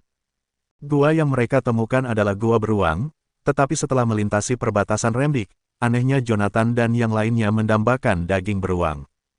Mereka duduk di sekitar api dengan senjata tergeletak di sekitar mereka saat mereka mengunyah daging beruang. Meskipun membentuk aliansi sementara karena Jonathan, mereka tidak dapat mempercayai satu sama lain sepenuhnya. Itu terutama terjadi pada Carl. Keluarga Osborn dan keluarga Blackwood tidak ingin Jonathan mati karena mereka ingin menangani rencana keluarga Saladai. Namun, itu adalah kesempatan sempurna bagi Carl untuk membunuh Savion dan Sirius untuk meminimalkan ancaman keluarga terhormat. Jadi, Sirius dan Savion duduk berdekatan dalam pengertian diam-diam, berlawanan dengan Carl yang duduk di hadapan mereka sendirian. Mereka jelas berada di pihak yang berlawanan. Carl mengambil sepotong daging beruang dan memasukkannya ke dalam mulutnya seperti robot. Dia menatap api, melamun. Jonathan dan saya datang ke Remdik untuk menyelamatkan Layla dan Kilian. Saya kira dia pasti melihat sesuatu yang tidak bisa dia terima untuk memasuki keadaan hiruk-pikuk. Sebelum pergi, Carl menggunakan indera spiritualnya untuk memindai seluruh kamp, tetapi Layla dan Kilian tidak ditemukan. Stellario dan dua lainnya juga tidak menunjukkan diri. Kemungkinan Stellario dan yang lainnya telah membawa Kilian keluar dari Redlington. Jika itu masalahnya, mereka seharusnya berada di dekat perbatasan Chanaea dan Remdik. Tetapi jika mereka pergi, mengapa Jonathan memasuki keadaan hiruk-pikuk?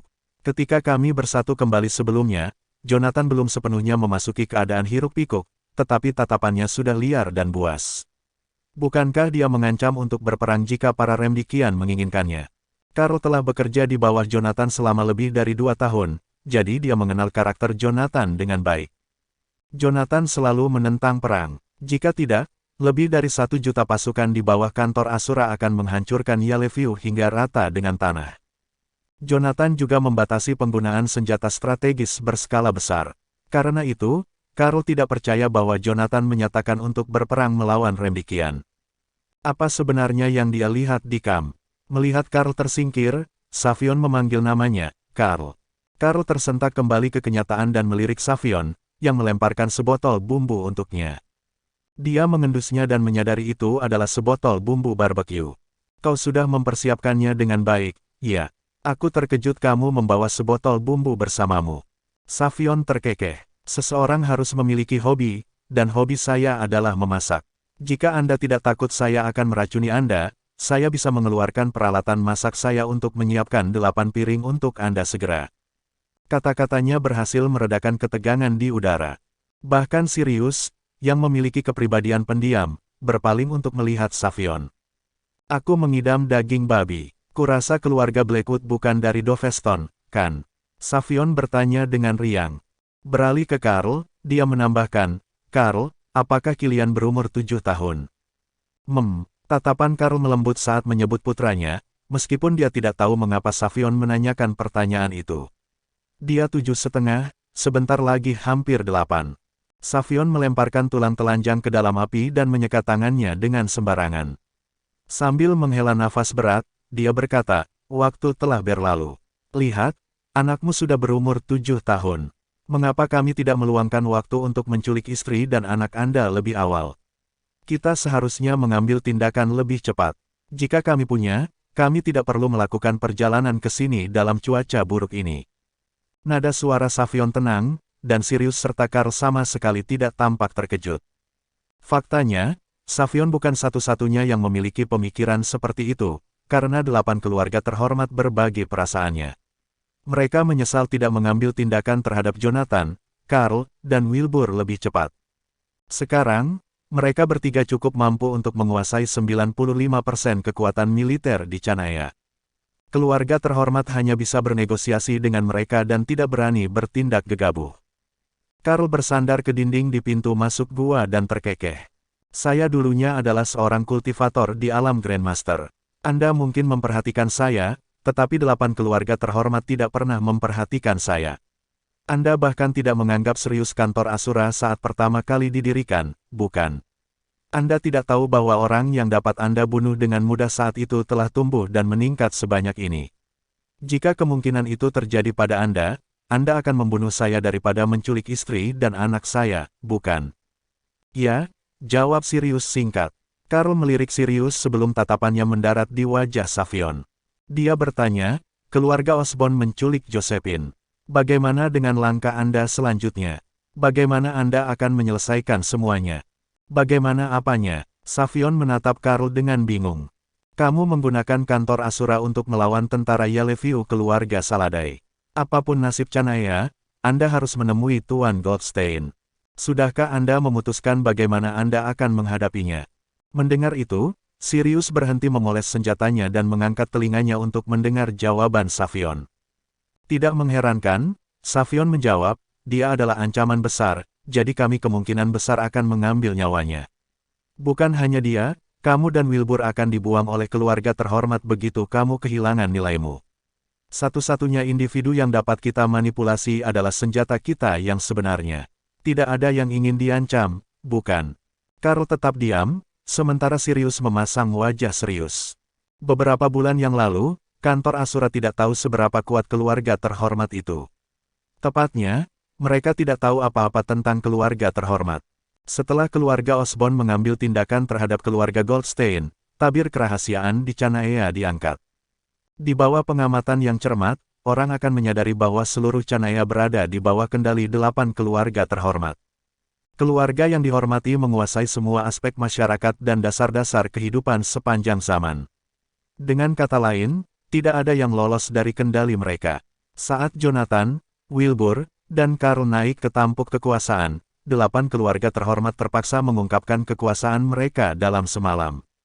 Karl punya firasat bahwa perombakan kekuasaan akan mengubah seluruh situasi di Canaya, menghasilkan pergeseran kekuasaan terbesar dalam beberapa ribu tahun terakhir.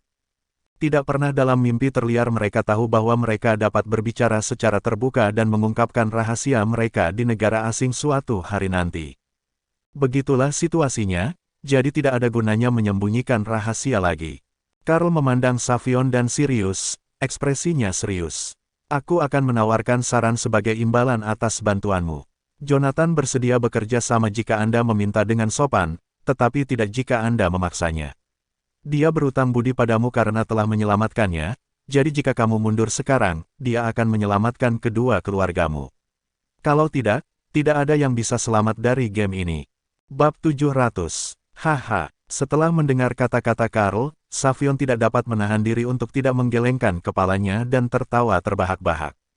Karl, saya sangat sadar bahwa 8 Raja Perang adalah penggemar berat Jonathan, tetapi apakah Anda benar-benar berpikir dia akan mencapai sesuatu?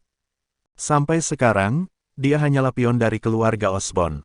Keluarga Goldstein telah dimusnahkan, sementara istri dan anaknya diculik. Dengan apa dia akan melawan? Apakah dia pikir dia mampu hanya karena dia telah mencapai alam dewa? Apakah Anda benar-benar tahu betapa kuatnya keluarga terhormat? Dari sudut pandang kami, seseorang dari alam dewa bahkan tidak layak mendapat perhatian kami. Sirius, yang berada tepat di samping mereka, tidak mengucapkan sepatah kata pun saat membersihkan tombaknya dengan selembar kain kulit. Kilatan tajam melintas di matanya. Berbalik, Karl menatap Jonathan. Savion, kamu terlalu penuh dengan dirimu sendiri. Atau haruskah saya katakan, Anda tahu terlalu sedikit tentang kami karena Anda tidak pernah melihat kami sebagai ancaman. Jonathan, Wilbur, dan saya adalah 3 orang yang sangat berbeda. Saya berdarah panas dan berani tetapi tidak memiliki pemikiran strategis. Saya membuat diri saya dalam masalah dengan mudah.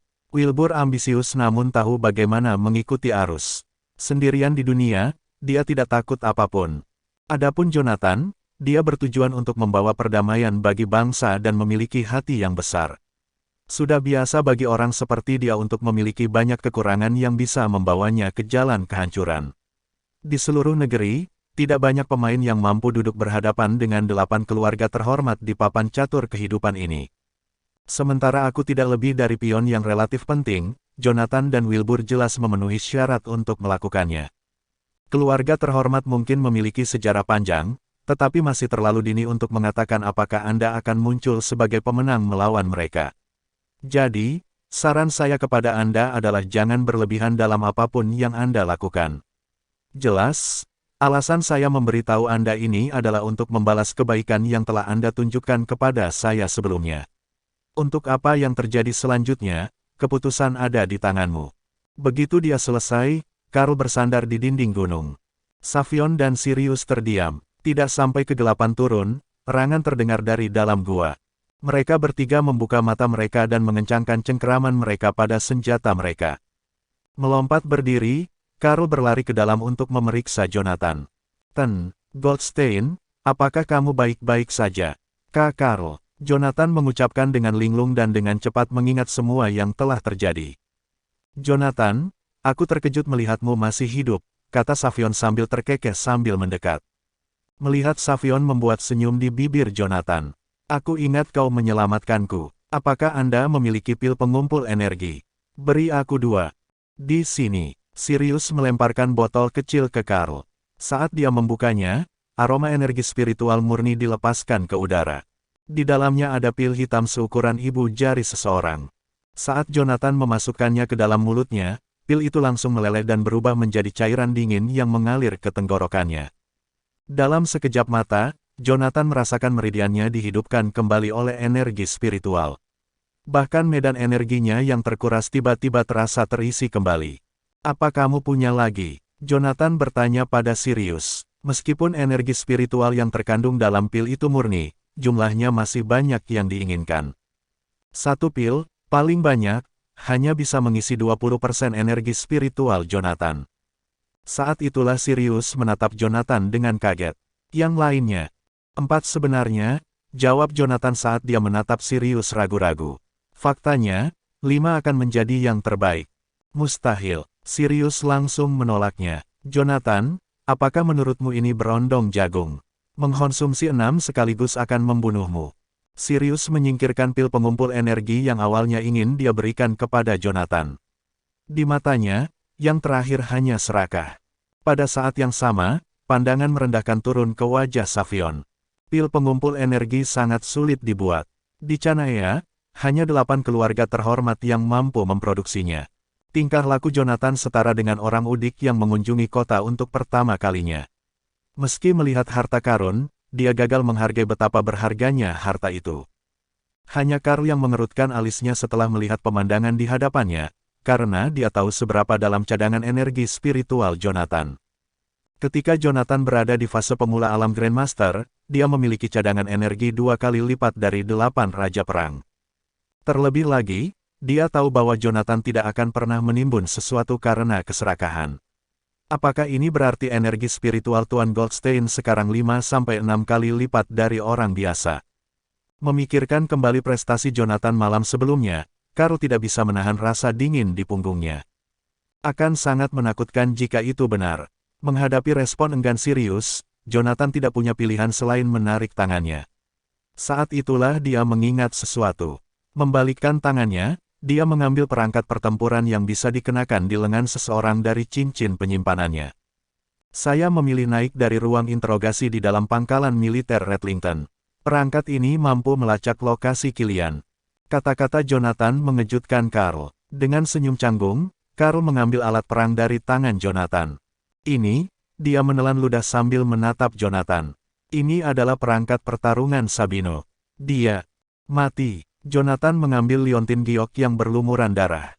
Dia meninggal karena disiksa untuk berbicara oleh tentara Remdikian. Sebelumnya, dia telah meminta saya untuk menyerahkan ini kepada Lin. Sabino adalah salah satu pengikut paling awal Jonathan. Selama kekacauan yang terjadi di negara itu beberapa tahun yang lalu, setiap pembudidaya dapat dengan mudah mendapatkan posisi tinggi dengan keluarga yang kuat atau garnisun lokal. Namun, Sabino, yang berada di fase lanjutan dari alam superior, tidak memilih kehidupan yang nyaman. Sebaliknya, dia mempertaruhkan nyawanya untuk kantor Asura yang sangat mulia saat itu. Setelah selamat dari neraka dan air pasang bersama, ikatan yang mereka bangun satu sama lain tidak dapat dijelaskan dengan kata-kata. Itulah alasan mengapa Karl rela mempertaruhkan nyawa istri dan putranya di tangan Sabino. Dia tidak berharap Sabino kehilangan miliknya sendiri. Baiklah sekarang, berhentilah berkubang dalam kesedihan. Banyak yang telah mati, tetapi kami akan membalas dendam lain kali. Saat melihat Jonathan dan Karl merasa tertekan, Savion mau tidak mau merasa kesal. Balas dendam lain kali. Tadi malam, Jonathan memukul Morris sampai mati dan melukai Alexander dan Antoine. Dia bahkan membantai ribuan orang dari garnisun Redlington. Apalagi yang bisa dilakukan selain balas dendam? Siapa bilang Yonatan menentang perang? Itu pemikiran yang konyol. Karl, Kilian, dan Layla telah diculik oleh Stellario dan teman-temannya. Persempit posisi mereka sehingga kita bisa mengejar mereka sepanjang malam. Kita seharusnya bisa mengejar mereka karena mereka hanya berjarak beberapa ratus kilometer di depan. Setelah mendengarkan rencana Jonathan, Sirius mendesah. Kamu keluar sepanjang hari. Ini adalah malam kedua sejak Anda kehilangan kesadaran. Jika mereka melarikan diri dengan kecepatan penuh, mereka seharusnya sudah berada lebih dari 1000 kilometer jauhnya sekarang. Bersambung.